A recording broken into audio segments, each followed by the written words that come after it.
mà chất năng bằng sông cương chiên rạch nhạc lên xa mà kỳ cùng lần nia sông cương bom ra ca bia Cambodia mai cơm rực nia piêm tia sập xe ray ai kể riêng bờ nạp piêm a thấp bà tay mai bờ xây đô bà đánh thay rẽ xa mình oi bờ từng chìm piên một trua ta sông bạc đồn ta thâm thiên chiết Khmer rèn a tinh rèn bom lư Cambodia Khmer ai thêm kia đong dài pa nhà yêu bài sẽ tình song cung ăn hồng xa sẽ quạt lại ca chi đẹp phim rùng rương đầy dương tu dương khô khó dương Khmer trong lan song cung chiên khai ra nào ở trong đầu âm lại chung đôi chia đang bay Campuchia rung rung xem sang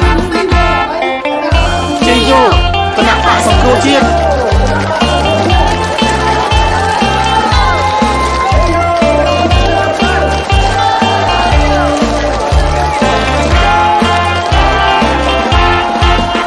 mà chất tôi nặng bằng sông cô chiên rạch nhạc mây miên xa mà kỳ cùng lần nia sông cương bom ra ca bia Cambodia mai cơm rực nia piêm tia sập xe ray ai kể riêng bờ nạp piêm a thấp bà tay mai bờ xây đô bà đánh thay rẽ xa mình oi bờ từng chìm piên một đua tra sông bạc đồn ta thâm thiên chiết Khmer rèn a tinh rèn bom lư Cambodia Khmer ai kể thêm kia đong dài pa nhà yêu bài sẽ tình song cung ăn hồng xa sẽ quạt lại ca chi đẹp phim rùng rương đầy dương tu dương khô khó dương Khmer trong lan song ru chiên khai ra bao ngọt ở trong đầu âm na chun ra chia đang bay Cambodia rung rung xem sang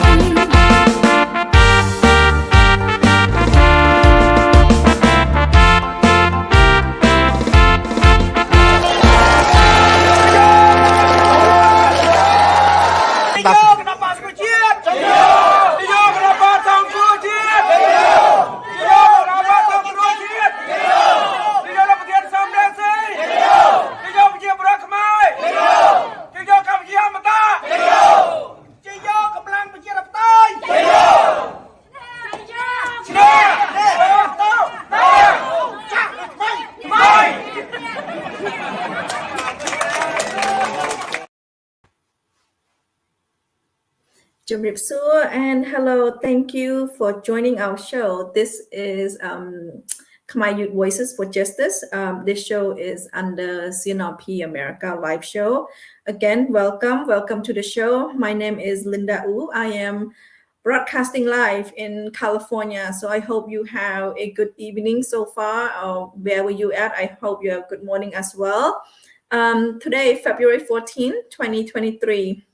Happy Valentine to all my viewers. Hope you have high love today. And then most of all, make sure you love yourself enough to know that you are very worthy. So hopefully you have a good day so far. Our topic today is depth in Cambodia, and we have a lot of discussion about this, but about microfinance, about how much Cambodia owe China. So we will discuss that as well. But before that, I would like to introduce my guests. I have two wonderful guests. One guest from Canada and the other guest is from Fresno, California. Let me welcome Lukpu Vannarin to the show. Let me bring him out. Lukpu. Linda. How are you? Good.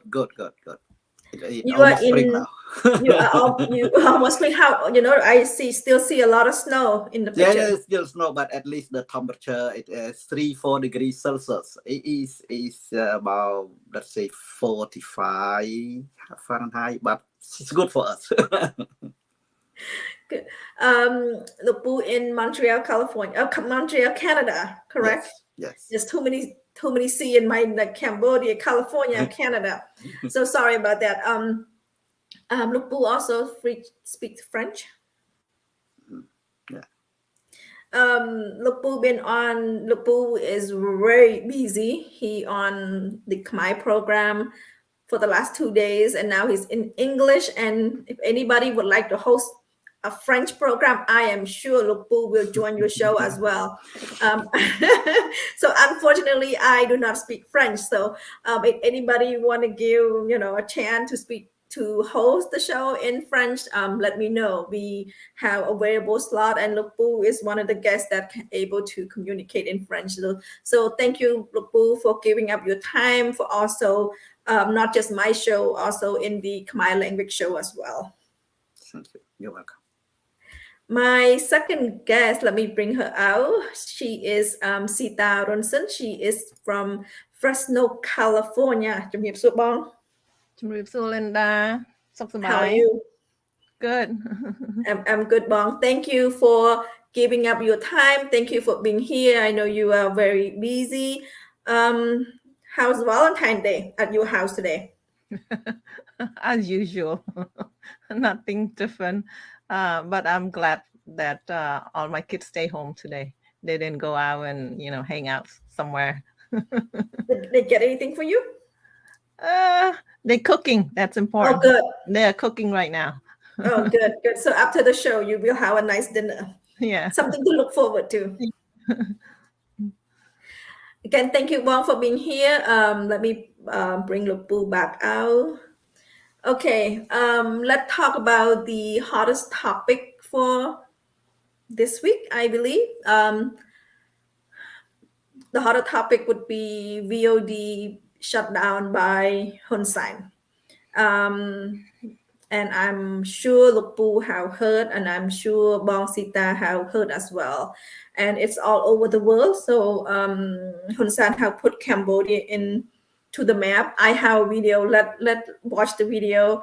One of them from the U.S. State Department, and also the other one from Australia. So we'll let me share screen, and then after that we will discuss and get input from Lupu and also from Bong Sita on how they feel about that. I know I'm very devastated, and so as many other people. Let me share the screen first.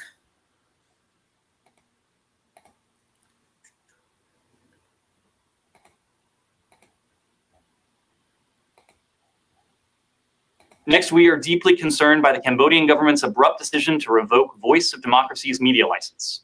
A free and independent press plays a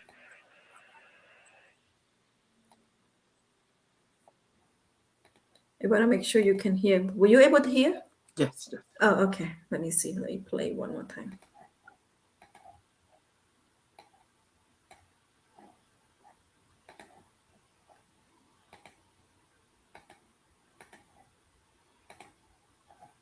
Next, we are deeply concerned by the Cambodian government's abrupt decision to revoke Voice of Democracy's media license.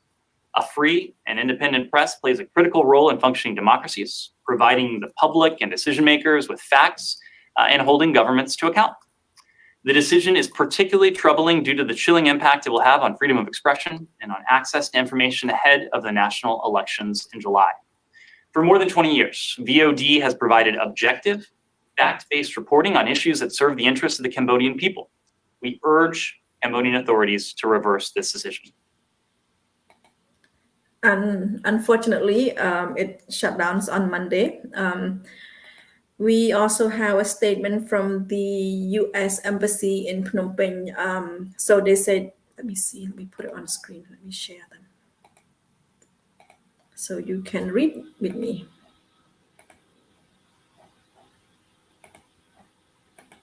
So this is the statement in English from the U.S. Embassy. So we are deeply troubled by the adopted decision to revoke Voice of Democracy, which is short for VOD, media license. A free and independent press plays a critical role in the functioning of democracy, provided the public and decision maker with facts and holding governments to account. So basically, it's an independent VOD is an independent new medias that report. Many times they report on corruptions, they report on land grabbing, they report on mother nature, meaning forest deforestation. So they're bringing those new to the Cambodian people, and unfortunately, it doesn't go well with the regime. Hun Sen, I believe, give them 72 hours, then change their mind within 24 hours. The VOD, which is stand for Voice of Democracy, new media was shut down, which is they shut down yesterday. So a little bit of that. Look, Pooh, any thought, any shocking? Were you shocked that something like that got shut down? This is not the first time. This we have heard this before the elections, and now we are 5 months until elections, and this new media got shut down. What's your reaction, Look, Pooh?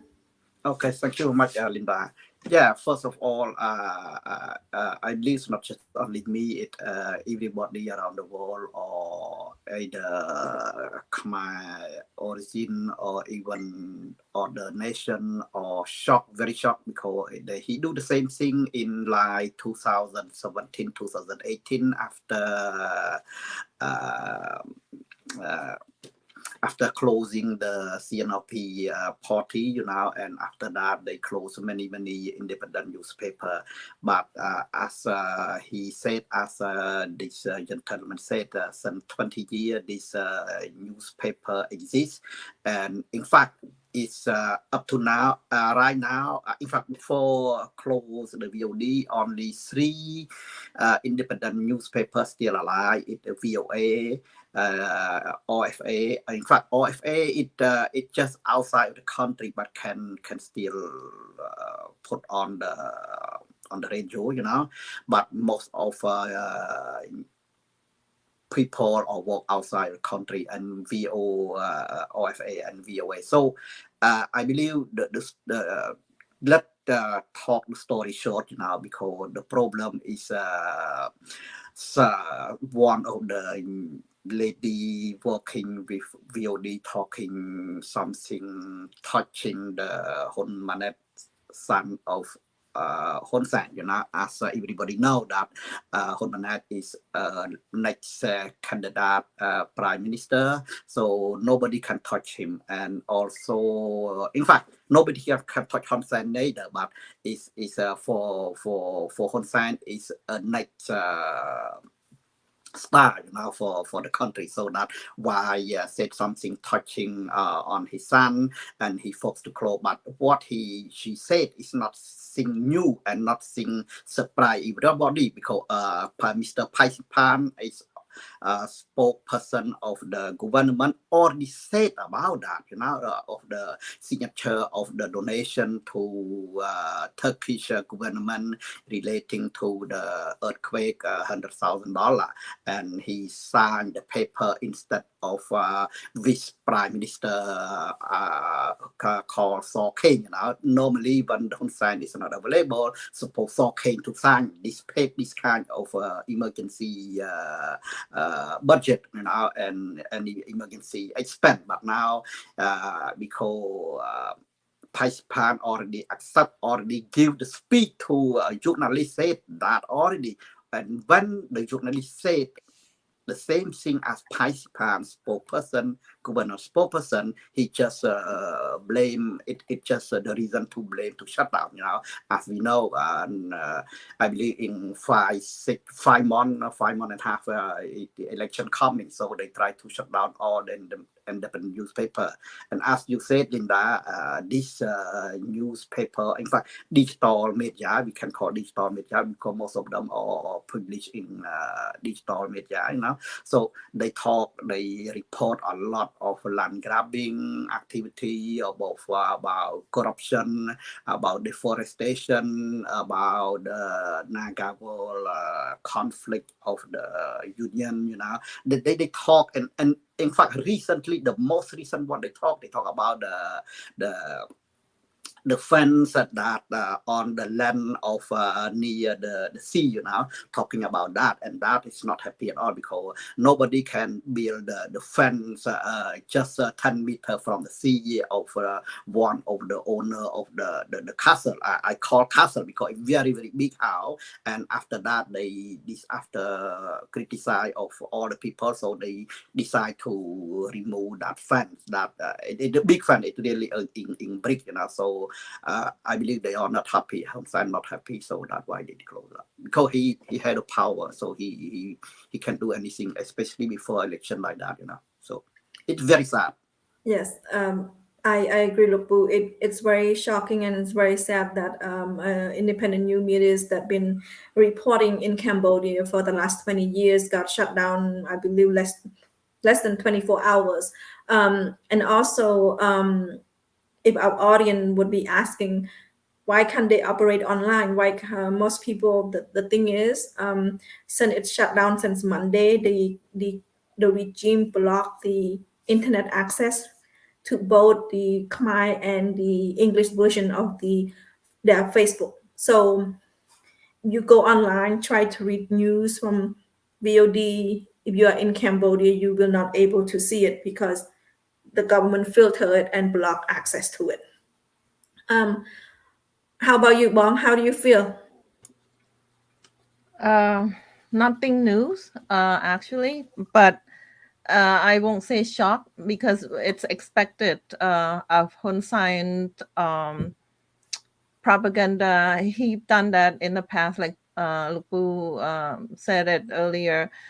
Every election term, he's shut down new media. Last time he did shut down Radio Free Asia, all the new medias, and now Radio Free Asia is not even based in Cambodia, but they still can report from Cambodia from their news people.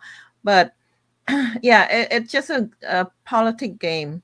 For me, it's, you know, if it won't be Hun Sen, it won't be Hun Sen regime if he doesn't do anything outrageous like this before election. He does that every single time, so it's as expected. But at the same time, you know, just to show the world that dictatorship does not change their attitude, does not change their process. To, you know, every time before election, they always do something crazy, and this is another one, another tactic to scare people, to shut down what's gonna be happening in a few months in coming up election. So yeah, I think people just need to make a louder noise to, you know, for the international community to ask them, plead them to, you know, take more action instead of just sitting back and, you know, not enough action. So far, we, you know, like the EBA, only 20% all these time, it doesn't have much effect on them. They need to take more action on those dictatorships leaders like Hun Sen's. Thank you, Bong. Let me, I guess, summarize a little bit for our audience that doesn't know what the situation is. Like Lupu said, the person that, the name that in questions would be Hun Manite. Hun Manite is the person who is the name on next ruling. It's Hun Sen's son, and he is grooming Hun Manite to be the next prime minister. The thing is, like Lupu said, nobody can touch him. Nobody can say anything bad about his character, anything bad. Nothing. He is untouchable based on. So the new medias cannot criticize him. When I'm said untouchables, I mean the new medias cannot criticize him. And in Cambodia, there's like hundreds and hundreds of media, Facebook. When I talk about media, I'm talking about TV, I'm talking about Facebook, I'm talking about radio stations are owned by the regime. So anything about Hun Manet, anything about Hun Sen, about anything about the Hun family, spotless, is perfect. All they do is help the poor, help the victim. That's how they want to project the image.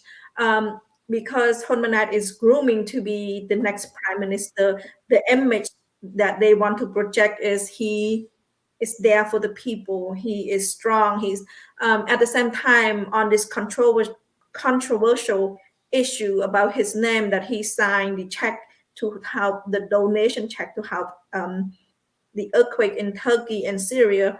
It has his name on it, and at the same time he stayed quiet. I mean, he stayed quiet in terms that he said that he did not sign the check, which is not quiet. But at the same time, he should have stepped up and say, look, and he should have stepped up and win some point with opposition.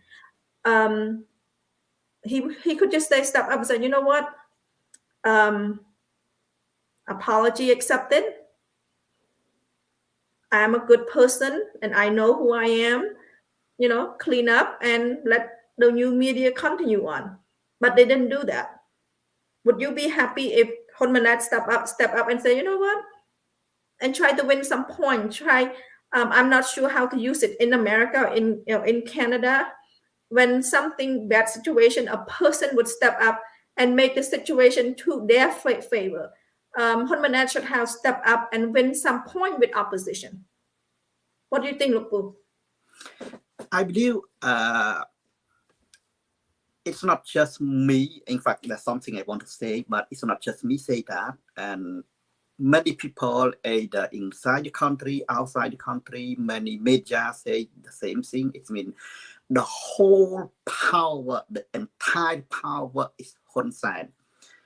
When Hun Sen says something, I'm not sure even his son, his wife, or anyone has to listen Hun Sen. Only boy, him is a king. It's not just king, even he's his emperor. He's emperor, he's emperor. We know that Hun Sen killed many people in the past. Either his brother-in-law or somebody related his daughter-in-law,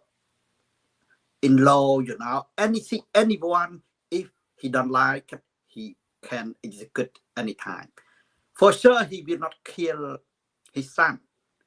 But I'm pretty sure Hun Manet, he want to have the power. He want to be a prime minister.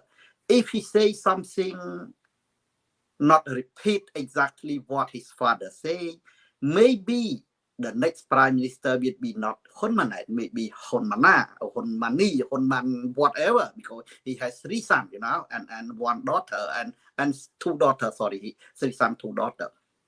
And also the question of Hun Manet, in fact, the whole regime is not, they has a lot of good people, a lot of intellectual people, a lot of intelligent people, but everybody listen Hun Sen because Hun Sen has money, has power, So with the power, with the money, and with the title, he can do anything he wants. That is the problem now, and Hun Manet will be faced a lot of problem once he become a prime minister, because he cannot be prime minister because of his father like that, because there are many people, so Heng Sai Chum or Heng Samran or Chia Sim or whatever that are all ex-Khmer that are working very hard in the past as in the danger situation, and now only Hun Sen family becoming a star, becoming a multi-billionaire, and the rest of them it's not poor, but it's not don't have the power, and that is the problem, and I believe Hun Manet will be be faced a lot of problem against their party, their member, and also against the opposition party. He will face a lot of problem, and he will keep quiet. Up to now, I believe he cannot do anything far away from his So, his father. what you're saying is like Hun Sen is controlling everything, that Hun Manet is so hungry for power that just stay quiet, so that way his father will hand him the prime minister position, right? While instead he should have just used the opportunity, like the Naga war, the Naga strike. He should have used that opportunity to solve issue with the union, but it's been quiet for over a year. And now the situation with the VOD, he did not use the situation to come out and be, like a leadership position and try to solve this issue, and also try to win point with the people. I would have thought that he would have come out and say, you know what, there's no need to be shutting down within 24 hours. We can negotiate, we can come into term, apology accepted. What's your take on that? Do you think he's so so hungry for power that he stay quiet and do whatever Hun Sen? I mean, he has been doing that. I mean, such a hunger for power, hunger for prime minister position, just staying still, staying quiet, and listen to Hun Sen. If I may add, if you follow the policy procedure chain of command, Hun Manet is only a candidate that to be the next presidency candidate, but right now he's not the prime minister yet, and so if Hun Sen cannot sign that the national check, then the next in line would be Sok King to sign that national check. It's good that they're making donation, which is very good. Turkey is very in dire need of donation, but the process that they did it's just outright wrong. Let's just imagine United States have a candidate right now, for the next election, and then Biden allow that candidate to sign a check, the national check, to donate to whoever that the wishes to donate to. It's the same thing right now with Hun Manet. So it does not make sense, but they did it anyway because Hun Sen in control of everything, just like both of you said. So nobody can cough or make any noise. If they do, they gonna will not receive things in their favor. So it's just a corrupt country, a dictatorship country. They do whatever that one man say. So, there's no policy, there's no constitution. They don't follow any of that law and procedure stuff. So, yeah, we all can see it. Everybody can see it. That's just the way it is. But I hope that, those people who are in the country, who are even though they are working with the Hun Sen regime, with the government right now, and they see it, they feel it, and they stand up, for the right, for the country. They don't just sit back and be afraid of those dictatorship. If they be united, they can win. I'm not just talking about the opposition party. I'm talking about the people in CPP party, people who are already working for the government. If they see there's wrong doing within the government, they need to stand up, speak up. I know there's a high risk, but if a lot of people do it at the same time, it will make noise, and they don't have enough jail, enough to put people in.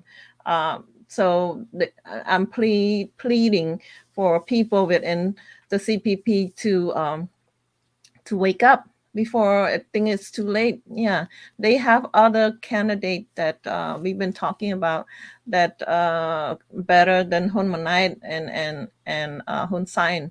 So they need to wake up and stand up. Thank you, Bong, and thank you, Lukpu. We was gonna only talk about for like 15 minutes, but now we went on 30 minutes on this hot topic, and very hot topic. And unfortunately, VOD have been shut down in Cambodia. Okay, to our topic that's actually current event now is our topic, depth in Cambodia. Let me show a picture. And I want our youth to know every time you see this picture, you should be worried. Let me see. I hope I still have the picture. This picture. And this picture. This is not a new picture. This is probably a picture from last year. I'm sorry, I do not know what date it is, but there's a new one that came out as well. February 10, which is 4 days ago.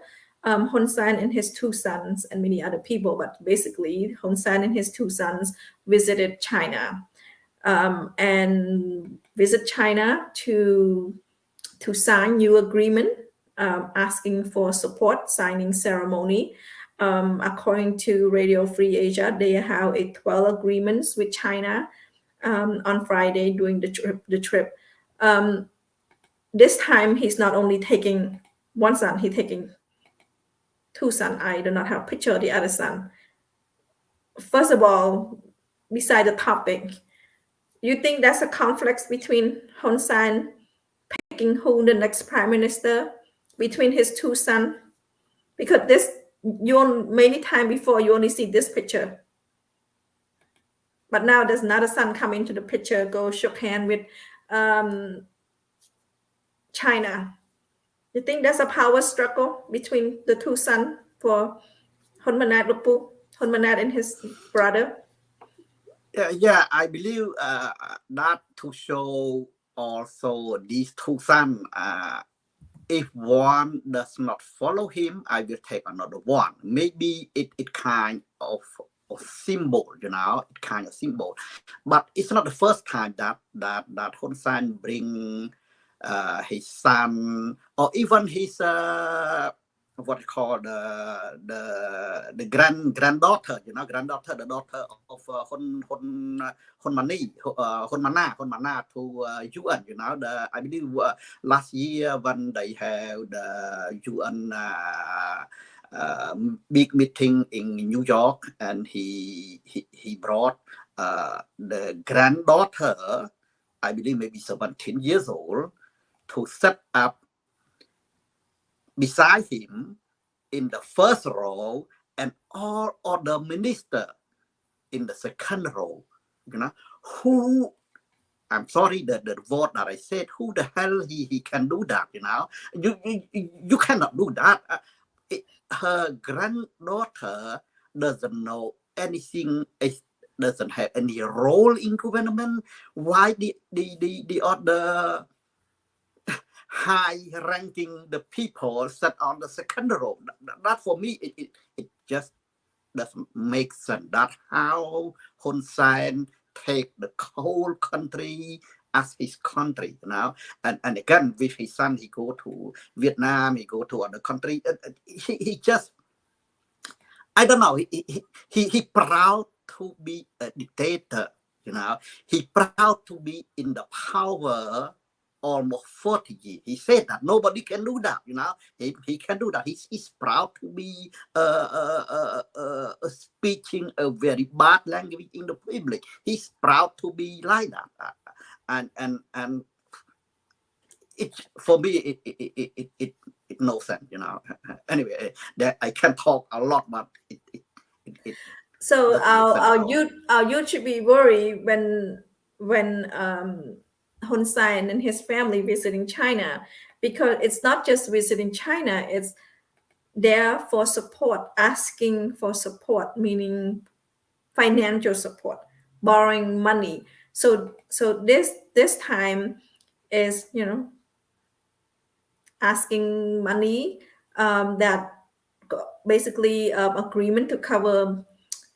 I think China gave him $44 million so that he can build school in Kathi province, construction of reservoir in Kampong Thom, and also he having a plan to build the national road, the speed highway from Phnom Penh to Poi Pat. So this money would be construction in infrastructure building for Cambodia. So and if our audience doesn't know, Cambodia own a lot of money to Chinese. I mean to China. Would you like to help us, Lupu, tell our audience how much Cambodia owe to China? Yeah, you know, the whole depth of the country, we can, it's a big subject, but I try to brief, you know, we can classify as 3 debt, you know, it's national debt, private debt, and microfinance debt, you know. The private debt, we don't talk about that, represent about 149% of GDP. The private debt, normally we don't worry so much because the rich people want to borrow money to do this, to do that, or buy the house, whatever, you know. But the big problem is national debt right now. The national debt for the poor country like Cambodia that had only $27 billion as a GDP per year, and is the lowest income of GDP in Southeast Asia. It's just before birth money, you know, we have about $1,600 per year per person GDP. It's very, very poor. And right now, and in fact, the statistics say that we have 34% of the debt, national debt of the GDP, so about $10 billion. That before getting 2.5 billion from South Korean, I believe 2 months, 3 months ago, and now they request 4 billion from China. You know, 4 billion. It's a lot compared to the percentage of the debt. So it becomes almost for like 45% of that. For the small country like us that don't have a lot of economic activity, we cannot lend a lot of money, you know, or we cannot borrow a lot of money like United States, like Canada, or like other European country that they have a lot of human resource, a lot of wealth. Each person has a lot of wealth, has a lot of professional, you know, everything, and so. This is what corruption in Cambodia, because the guy like the secretariat of the finance ministry of the commerce and finance ministry is named Vong Sai Visot. You know, he said in public, he said that don't worry, Cambodia had only 34.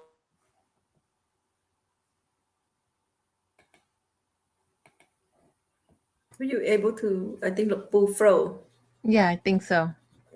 Let me see. Cambodia, let me see. Cambodia is debt to China exceeding 10, I believe. Let me see. An Sorry, estimated. I have a problem. I will shut. Continue. I will shut down because it's not my first time. Continue with Sita. I will come back. Sorry. We can hear you now, Lupu. Okay. Yeah, we can hear you now. Yes. Okay. Yeah. So what he said? He said, look, United States have the net debt of almost 100% of GDP. You know, the guy had a lot of education. Have, I believe, doctorate in economy, you know, and he's a secretariat of a ministry of the commerce. He said something like that doesn't make sense, you know. That he want to say that to make Hun Sen happy. That's what we said, that in Cambodia, if Hun Sen leave, everything fixed, because everybody will, because right now they just talking the same as Hun Sen. Talk everything to Hun Sen happy. You know, just compare the debt. When you are when you have a lot of wealth, you have business, you have a lot luxury car, you have many house. When you go to the bank, they allow you to borrow more money, But if you're talking about somebody working in McDonald's, he try minimum salary, try to go to the bank, how much money they can get, you cannot compare Cambodia economy to United States economy. But he just said that for the people, to make Hun Sen happy. I just give you example. So that becoming a debt trap, because like I said, right now, more than almost 50, if the 4 billion get it, I believe more than 50% that belong to China, and that's a big problem, because right now China, it's not just economy control Cambodia. China control the culture also. Recently they try to put the Chinese language from I believe from 6th grade or whatever, from 6th grade to learn the Chinese as a second language in Cambodia, and so all the culture, a military, I believe people follow that, know that the story of how big a military in Cambodia of that have the base of China base, China base military, and that will be a big problem, because now Cambodia becoming a dangerous country in Southeast Asia, because everybody try to avoid that. But now with the base, military base in Philippines and Chinese base military in Cambodia, and with a South Chinese Sea issue about the island there that China want to control, it becoming a big problem. So I believe will be Cambodia will be a big debt trap, and that for the next generation will be very, very hard, so. Thank you, Lukpu. Bang Sita, for our viewer that doesn't know what debt trap is, Lukpu brought up a very terms that we should know. What is debt trap, Bang? You know what that is? Yeah, when a country or an individual allowing another country or allowing an individual to borrow money from them, and then they trap them by taking possession of something, and then that country, that person can go into a very high interest debt, and then there's no way out. So as a result, they take possession of lands, they take possession of, like, for example, in Sri Lanka, China let Sri Lanka borrow a lot of money, and then as a result, they took the ownership of a port. Yes. Something in that nature. So right now, China government is doing that to Cambodia, has been doing it for a while already, but it's not as apparent as other countries, like in Africa, in Sri Lanka, in Pakistan, in other countries. They are very much into a debt trap already, and Cambodia is going that way right now, going that direction right now. So if we continue to allow the Cambodian government, Hun Sen government, to continue that path, we're gonna be losing possession of a lot of stuff. Could be the port, the naval base. Naval base in where is it at? In Sihanoukville. Yeah, Sihanoukville. Right. Probably they're gonna take possession of that port, and that's what they already established. The port, Chinese government already established the port there. So maybe that's their game plan all along. That under secretly, not letting in public, but the international, and we all know about it already. So that's the debt trap that they are moving into that direction. And just want to clarify also that the VOD news just came beginning of this month, show that Cambodian government owe like $10 billion to the international world, and for about 41% of those, about 41% of those are to China. So almost half of that $10 billion debt the government owe to the international world, 41 of them to China. So they have a big stake on debt to Cambodia. The information was published by the Public Debt Statistical Bulletin. So this is the end of the year. So we are 2 months and 14 days into 2023. The numbers is $10 billion, and 41% of them to China. So we can say fairly safe. We can add more now. It's like almost 11 billion now. And Puth said 2.5 billion, right? Yeah, I believe so just 12 billion. It can jump up to 16 billion now with 2.5 billion from South Korean, and now he requests China $4 billion more, so becoming 16 billion. 16 billion is it more than 50%, becoming like 60% of GDP. That becoming dangerous because economy in Cambodia cannot support that because of corruption. Government cannot get the money because now that they need more money. They cannot get the money from the business or from production or from the business company because of corruption. So that is a big problem. Yeah. When the national debt like that, Sita, do you know how does the government pay the debt to China? How does the American government pay the debt? They increase the ceiling. Yeah, they have. Huh? Oh, can you hear me? Yeah, I can hear you. In America, when we borrow loan, they have it's called debt to income ratio. Mm-hmm. So if you make an $10,000 a month, you can borrow up to buy a house. You can borrow up to 31% of your total debts to your income.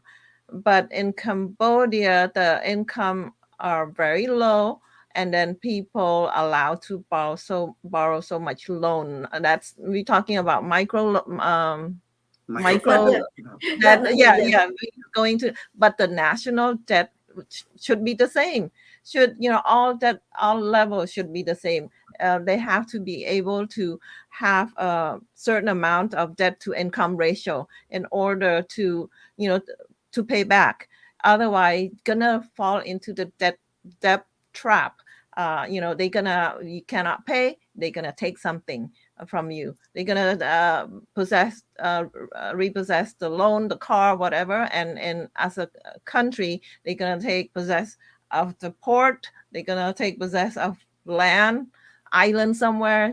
And the government have to give up something to Chinese government in order to pay off those debt if they cannot pay it. So that's just the name of the game. If you can't pay, then they take possession of stuff. Before the regime couldn't pay, they had to raise tax. So who is affected when the government raised tax? The people. The people. Mm-hmm. Yeah, so when the people couldn't pay, when the people are drained, could not pay the government with taxes, that's when the government could not repay China. And that's when China will take possession of land that they really want. What they want is the real naval base, like that you said, Bong. So when you're sitting there, when the Cambodian people sitting there and thinking about the national debt, that's not affecting them. You can borrow and you can build road, you can build all these building. And also, we're not even talking about when in America, when you build road, when you build building, those are directly employ the citizen of America, the people that live in America. But in Cambodia, what did they do with those labor? They brought in Chinese people to build those stuff. So it's not benefiting the Cambodian people. So the Cambodian people are going to have to pay taxes. the regime gonna raise taxes, and when you don't have anything to pay taxes anymore, that's when everybody is drained. It's like a country called Sri Lanka right now that the China took possession of their port. When they took possession of the port, what happened to you import export, where you in and out, that's affect the country, the health of the country. And that's what happened when we're talking about national debt, when people's like, oh, it's not even affecting me. No, it will affect you. Eventually it will affect you. And this case is almost 50% that we owe money to China. I just want to add, the problem that from China or the infrastructure project with China or some other project with China, that is the big issue. When you borrow money from China, it build the road by Chinese company, by Chinese people. We don't know how much corruption in the back of that, and what they want to do a road, they grab the land from the people, give very, very small amount of money, and the people cannot say anything, so a lot of problem, that is the problem. And that from China, we don't know what is the level of transparency, and again about the infrastructure program, they are very proud. Hun Sen are very proud about this program. But I believe many people, especially young generation in Cambodia, they don't know that Cambodia able to build the road ourselves 50 years ago, 60 years ago in the Sangkum in CNRP regime. We able to build the Olympic Stadium ourselves using the buffalo cord, that pull the tree, pull the to do the building, the whole. We were able to do ourselves, and now today they are very proud of the road that built by China, the Olympic Stadium built by China. That doesn't make sense for me. It really. I just want to add that point. Thank you. They should live within their mean. That's just advice for anybody and any government should be the same. Live within your mean, and if you don't have the money to pay back, don't borrow it.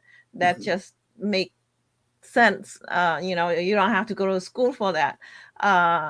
But seems like the Cambodian government, Hun Sen government, is living beyond their means, and the people go over and without seeing the micro, the poor, they only see the big buildings, say, oh, very developing, good development, this and that. The government is very the infrastructure is very what you call updated, and but all those are from borrowed money, and the borrowed money will pass on to the next generation, and the next generation gonna be getting land grab, push the poor people out, just trickle down from the top all the way down to the bottom, and the people on the bottom, the one that affect the most, with all these not thinking through, the government that are just thinking about themselves, grabbing lands and do what they need to do right now, but not thinking far ahead for the next generation. That's how I see it right now. Thank you, Bao, and thank you, Lupu. I hope our audience can understand when we said that Hun Sen borrow money from China to build infrastructure, building road, and Lupu also brought a subject that I thought very just thought about it. Many building in Cambodia have Hun Sen's name on it. Not only building, temple too. Temple everywhere have School, Hun Sen's name on yeah, it. Hun Sen this and Hun Sen And school, Hun Sen that. exactly, and the Yeah. people of Cambodia should know they are the one that paying for it by Olympic tax. Stadium, even Olympic Stadium. Yes. ពាក់ហុកកីឡាដេជោពាក់ហុកកីឡាដេជោ What they changed to that now? Yeah, the new stadium they call ពាក់ហុកកីឡាអន្តរជាតិ Oh my God. Yeah, so I want our audience to understand how the regime work and how money from that borrow from the China building infrastructure, building all those stuff, but instead having Hun Sen's name, instead having the slogan, thank you peace, and thank you development. No, those money are going to be trickled down to the youth, The next my generation. time, your children time. And you know what? 40, almost 51%. It's soon. It's not going to be the next generation. It's like probably the next 5 to 10 years. It's going to be showing if they don't get it out under control. If he keep going to China, bringing his son to shake hand, basically, it's not going to China, crawling to China to beg for money because they don't generate enough income in the country. Mm-hmm. Yeah, they probably don't have enough money right now to pay for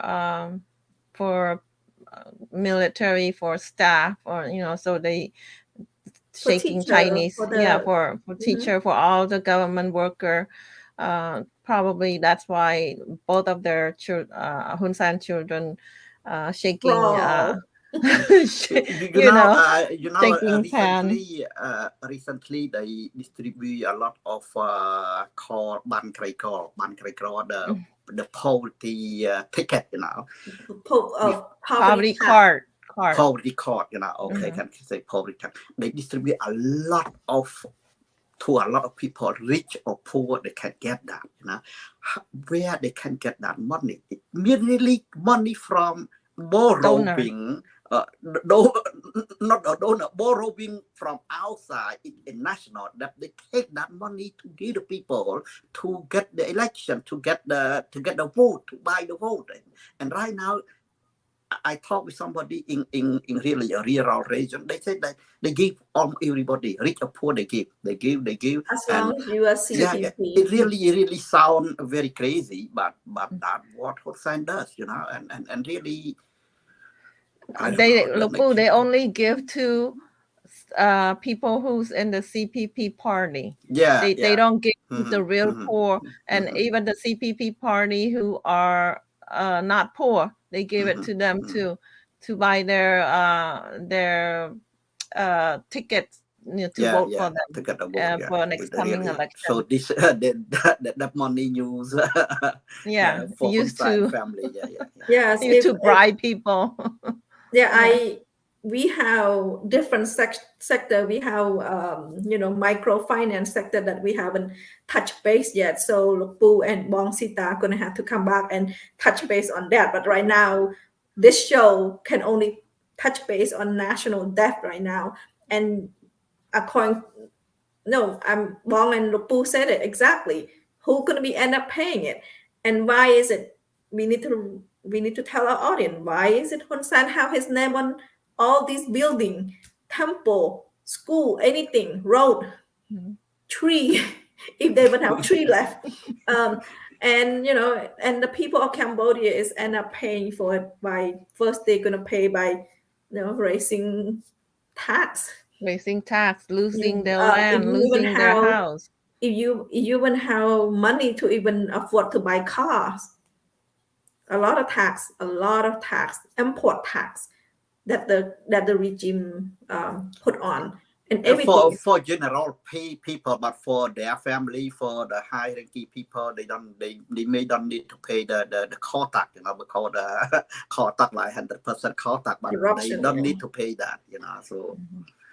Yeah, so in short, the people of Cambodia are going to be responsible for those, going to be responsible for the over $10 billion that the Hun Sen regime accumulated so far for the national debt. And just, that's just a little bit of that. And we will, like I said, I will invite Bong Sita and Lok Pu to come back and talk about this, because we're not even talking about microfinance yet. Microfinance is something that affects people right now. That people are a lot right now are losing their home, losing their land because they couldn't pay back the bank, and that is unfortunate, very unfortunate. And if the country with full of job and opportunity, we wouldn't be talking about this. That because no job, no opportunity, and it's something that we will talk about. We're going to probably have to talk about migrant worker as well when we talk about microfinance. So that is a big problem. Big problem. So we are at the end of our show. Lok Pu, any last word, and then followed by Bong Sita.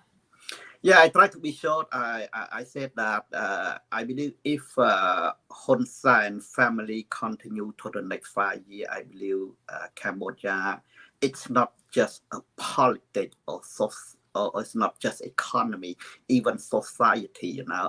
I just small word. Imagine that 2+ million people working in Thailand. How about their children? What language they learn in Thailand? Are they able to go to school or not? Just think about that.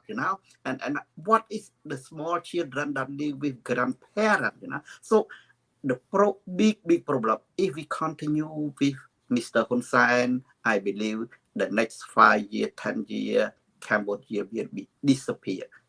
It's not just disappear. Land, the whole Khmer society will be disappear. Vanished. Yeah, it will be vanished. Yeah. So think about that. So thank you. Thank you, Lok Pu. Bong, any last word? Yeah, if Cambodian people allow Hun Sen family to continue to rule the country, which is, it seems like it's going to have, it's going that way. But if the CPP or the people in general allow that to happen, imagine the next 30 year, 40 year, like Hun Sen have been, and Hun Manait and his family, and then his children. What about everybody else in the country? Should everybody, every youth out there, Hun Manait generation, there are a lot of educated people around the world, Cambodian people in the country, in CPP party or in opposition party or around the world that have been educated. They don't even get a chance to become leaders, any level of leader beside their own people, if Hun Manait continue allowed to be the next Prime Minister of Cambodia. So I'm pleading to international world to not support Hun Manait to be the next Prime Minister and have the next fair and free and fair election, so other people get a chance as well. And I'm pleading to Cambodian people in Cambodia, the CPP people, there are a lot of other people who are capable and have the ability to lead beside Hun Manait. Let's give other people a chance. That's it. That's all I have for now. Thank you. Thank you, Lok Pu, and thank you, Bong, for joining our show today. And happy Valentine's Day to both of you. Okay. So yes, I will see you next time. I promise we'll talk about microfinance next time. So that is big subject. I will be volunteer to talk about that. That will be another big subject. Yeah.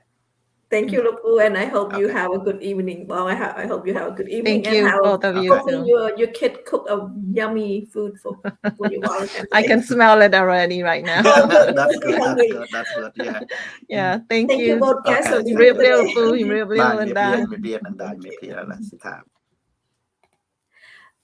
you. We are at the end of our show. Thank you so much for joining our show. I hope you have a great evening. And Valentine's Day, so happy Valentine. Hope you find a lot of love. You have love, and most of all, please love yourself, because nobody will love you more than you love yourself. So happy Valentine's Day, and I wish you a good night, good evening, or good morning wherever you at. Thank you.